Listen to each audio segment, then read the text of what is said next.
C'est assez effrayant de penser qu'à tout moment, il ne suffit que d'un astéroïde ou un lancement nucléaire et on est anéanti pour toujours. Mais malgré toutes les tentatives de l'univers pour nous faire disparaître, l'humanité a réussi à s'en sortir un nombre surprenant de fois. Alors attrapez vos pop-corns et vos rations de fin du monde et explorons ensemble 8 apocalypses auxquels l'humanité a survécu.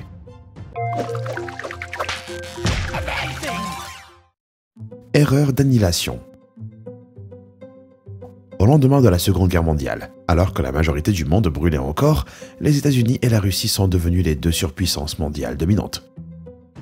Elles ont commencé à aider à reconstruire le monde et répandre leur système économique et idéologique. Leur vision du monde, le capitalisme américain et communisme de l'URSS, sont devenus de plus en plus opposés. Comme les deux camps avaient assez d'armes nucléaires pour anéantir la vie sur Terre. Ils ont mené la plupart de leurs combats dans les guerres par procuration, notamment en Corée et au Vietnam, mais la possibilité d'une guerre nucléaire absolue est devenue très réelle à la fin du XXe siècle. Si une guerre directe entre les États-Unis et l'URSS n'a pas eu lieu, la guerre froide a bien failli prendre un nouveau tournant à 3 h du matin le 9 novembre 1979. Zbigniew Brzezinski, le conseiller à la sécurité nationale du président Jimmy Carter, a été informé que la défense américaine avait détecté un lancement vers les États-Unis de 2200 missiles balistiques. Les 10 minutes qui ont suivi ont été consacrées à vérifier désespérément l'info et préparer une contre-attaque. Les bombardiers américains ont été mis en attente et centres de commandement des missiles préparés pour le lancement. Les lancements détectés se sont avérés être le résultat d'un équipement informatique défectueux et les frappes ont été annulées. Ces quasi-catastrophes déclenchées par erreur ont été très courantes.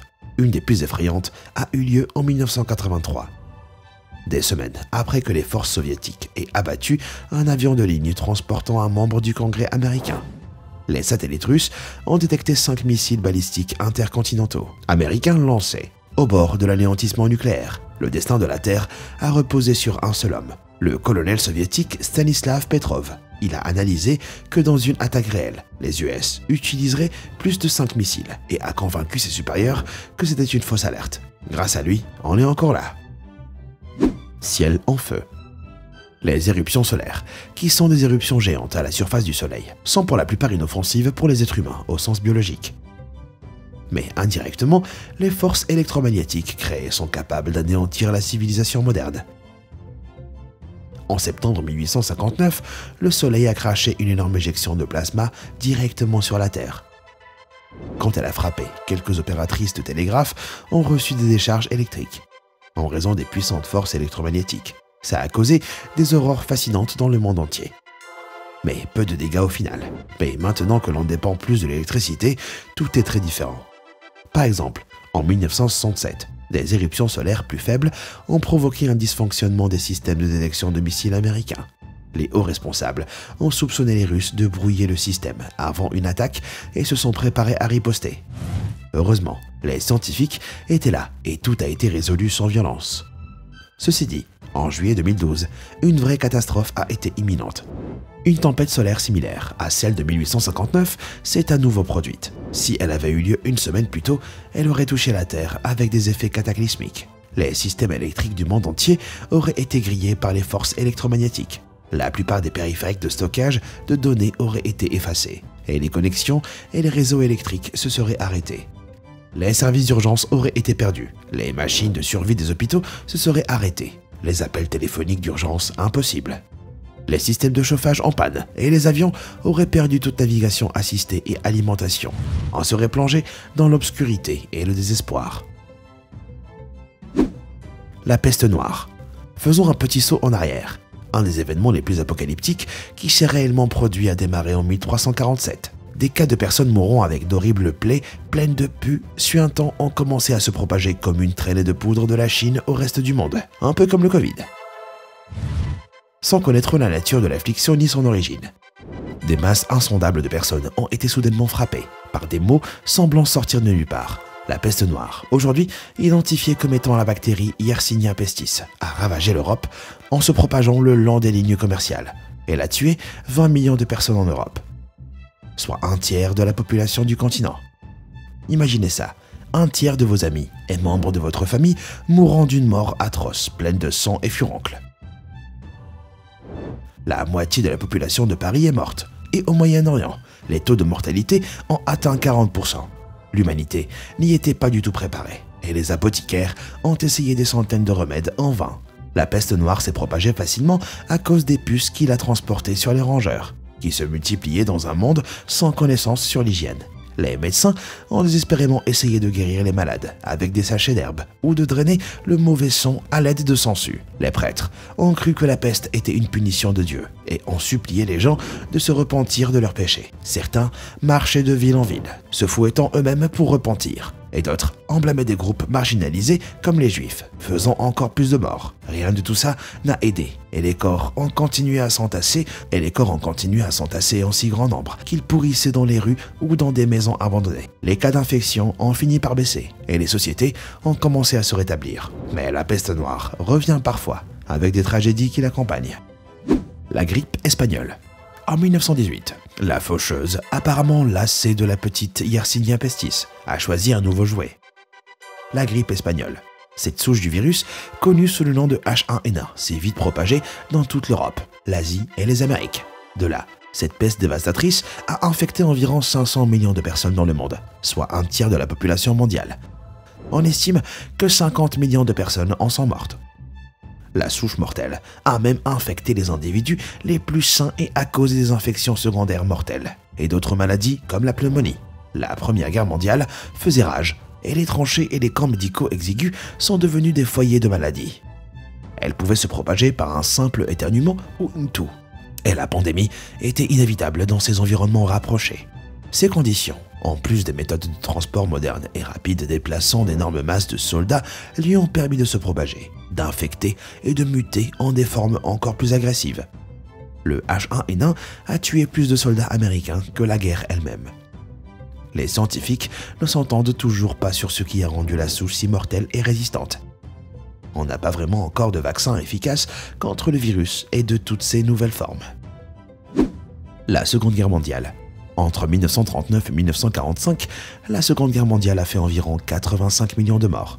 La majorité de ces décès concernaient des personnes tuées pendant la guerre, et près de 28 ont été causés par des maladies et la famine liée à la guerre. La Première Guerre mondiale avait laissé l'Allemagne paralysée économiquement, conduisant son peuple à affluer vers les idées extrêmes d'Adolf Hitler. Finalement, les idées folles et pseudo-scientifiques du nouveau leader allemand sur une race supérieure allemande ont conduit à ces tentatives agressives d'étendre sa nation. Des millions de personnes sont mortes au combat dans le monde entier, et des millions d'autres ont été massacrés en vertu des politiques de nettoyage ethnique d'Hitler. En mai 1945, l'Allemagne a capitulé après que les Alliés aient repris le contrôle de l'Europe à l'Allemagne et à ses alliés. La reddition des forces japonaises dans le Pacifique a suivi en août 1945, suite aux bombes atomiques larguées sur Hiroshima et Nagasaki.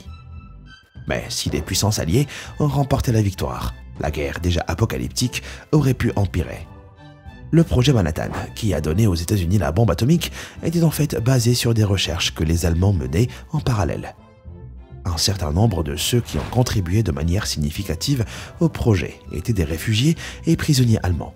Avant la défaite de l'Allemagne, la course était si serrée qu'Hitler avait déjà des plans pour lâcher des bombes nucléaires sur Washington et Londres. Si les nazis avaient bouclé leur programme nucléaire avant l'US, le monde serait peut-être sous la botte du Reich de nos jours. Et s'ils les avaient tous les deux finis en même temps, un anéantissement nucléaire total aurait certainement pu être à l'ordre du jour. L'événement de la Tunguska.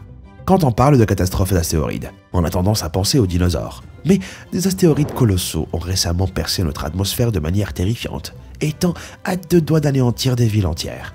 L'événement de la Tunguska est le nom donné à l'astéroïde de 500 tonnes qui est tombé sur le nord de la Sibérie en 1908. Il a explosé dans l'atmosphère, à 5 km au-dessus du sol. Mais l'ongle sonore a anéanti 2000 km² de forêt. Des témoins oculaires ont ressenti et vu l'explosion à plus de 60 km de distance. Un témoin a même affirmé être tombé de sa chaise et avoir ressenti la chaleur torride de l'explosion alors qu'il était sur son porche. Les scientifiques ont récemment estimé que lorsque l'astéroïde est rentré en collision avec l'air de la Terre, il a explosé avec une énergie équivalente à plus de 1000 fois celle des bombes nucléaires larguées sur Hiroshima. C'est terrifiant d'imaginer ce qui serait passé s'il avait atterri dans un grand centre de population. Une explosion de cette ampleur aurait facilement anéanti Londres ou New York. Si l'astéroïde était entré dans l'atmosphère à quelques centaines de kilomètres ailleurs, le monde aurait changé pour toujours. S'il touchait l'Allemagne, il n'y aurait peut-être jamais eu de Première Guerre mondiale. Frapper un centre financier comme Londres aurait changé l'économie mondiale. Mais si plusieurs impacts avaient eu lieu, mieux vaut pas y penser. La fin de la civilisation. La période de l'histoire de 3300 à 1200 avant notre ère est souvent appelée l'âge du bronze. Elle a été marquée par des grandes prospérités pour les civilisations méditerranéennes, stimulées par l'utilisation d'outils fabriqués à partir de l'alliage métallique dont la période porte le nom. Les anciens Égyptiens ont alors construit des grandes pyramides de Gizeh et d'autres cultures ont fait des progrès majeurs dans le commerce, la technologie, la religion et l'art. Et pourtant, entre 1200 et 1150 avant notre ère, les cultures qui profitaient de ces progrès ont soudainement commencé à s'effondrer. Les archéologues suggèrent que le monde a subi une succession de catastrophes naturelles, notamment des séismes, sécheresses et des famines. Ces catastrophes, associées aux invasions et à la destruction de villes par les envahisseurs, et peut-être même à des rébellions internes, ont mis une grande partie de la civilisation à genoux. Des villes entières et routes commerciales ont été abandonnées. Avec l'effondrement des sociétés et gouvernements, les habitants se sont dispersés dans des villages plus petits et les connaissances partagées par les plus grandes communautés ont été perdues pendant des siècles. Les nouvelles générations ont grandi avec des outils qu'elles ne savaient pas recréer ou même utiliser, car le savoir-faire s'était perdu. Imaginez un avenir post-apocalyptique où les gens utilisent des iPads comme planches à découper, sans connaître leur but initial. Assez effrayant. Surtout qu'il ne peut falloir qu'une seule catastrophe naturelle pour qu'on se retrouve dans une telle situation. L'échappée belle, la plus gravissime. Il y a 70 000 ans, la population humaine mondiale est soudainement passée de 200 000 à environ 2 000 individus. C'est moins que le nombre d'élèves de plein de lycées. Alors, qu'est-ce qui a causé ce goulot d'étranglement soudain et violent? Une théorie suggère que l'éruption du supervolcan Toba en a été responsable. La super-éruption s'est produite il y a environ 75 000 ans, dévastant les zones environnantes et recouvrant le ciel de cendres. Le soleil était parfaitement masqué par le nuage de cendres. Les plantes et autres sources de nourriture humaine auraient été anéanties en quantité considérable, affamant à leur tour les populations humaines. D'autres théories suggèrent que le goulot d'étranglement pourrait avoir été causé par des épidémies de maladies, ou même par des humains qui se sont trop dispersés en migrant hors d'Afrique.